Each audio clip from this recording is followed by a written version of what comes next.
All right, here is, today we're talking about reflection. Okay, yesterday we talked about transformations. There's a couple different types of transformations. The first one we talked about, or the only one we talked about yesterday was translation. That was where you move the whole thing in the same direction, the same distance. Today, the other transformation we're going to talk about is reflection. And that's when you move a figure, you flip it over a line. And you can see from the example here, B, it's been flipped over the y-axis. We're either going to flip over the y or we're going to flip over the x. This has been flipped over the y. All right. This point right here has been flipped and is now the same distance on the other side of the y-axis. This point here has been flipped and now it's the exact same distance from the y-axis except on the other side. Does that make sense? So I'm flipping it over the y-axis. So you need to write down the definition of reflection. All right, when reflecting a figure, every point of the original figure has a corresponding point on the other side of the line of symmetry. The line of symmetry is the line you're flipping it over. So on the example before, the line of symmetry was the y-axis. Okay, that was what we flipped it over. So corresponding points are the same distance. Like I said, that one point I pointed to on the B, it was the exact same distance from the line of symmetry on the other side. So if it's at 3 on if it's at 3 on the x and we flip over the y, now it's at -3 because it's the exact same distance. Does everybody understand? So you need to write this down. You don't have to draw the example, but I'm just going to use it. We're going to talk about it. But you do need to write down the rules on what to do when flipping over the y-axis. To reflect over the y-axis, the rule says you multiply the x-coordinate by -1. The y-coordinate doesn't change. And I can show you examples here. Look at A. What is the x-coordinate of A here? Let's call this A. What is the x-coordinate?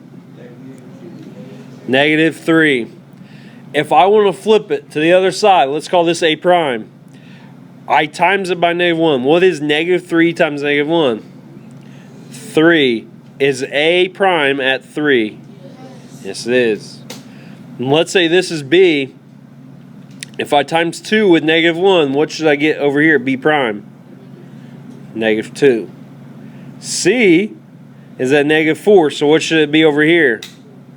+4. See how it's the exact same distance? This is 4 spaces away from the line of symmetry, which is our y. This is 4 spaces away. Does that make sense? This is 3 spaces, so this is 3 spaces. All I'm doing is I'm taking it and flipping it over. Does my y-coordinates change? It says it doesn't, but can I prove it? B is on the 5. Where is it over here? 5. C is 5 on the y. What about C prime? Did the y-coordinate change? No. What about A? Did the y-coordinate change? No. See how it goes straight across? It's flipped straight across. Does that make sense for everybody? Alright, write down these rules for reflecting over the x. To reflect over the x-axis, we multiply the y-coordinate by -1. So just like when we reflect over the y, we change the x. When you reflect over the x, we change the y. So it's kind of the opposite of what you might think. So when we reflect over the x, we change the y. We change it by we times it by -1. I look, okay, right here, my y-coordinate is what? 5. So what would I take 5 and I times it by -1, what should I get? So this point should be at -5. Is it at -5? See how this point is 5 spaces away from the x. Is this point 5 spaces away from x? Yes, because it's at -5. This point is at 2. Is this point at -2? Yes. This point's at -2, so this point should be at 2.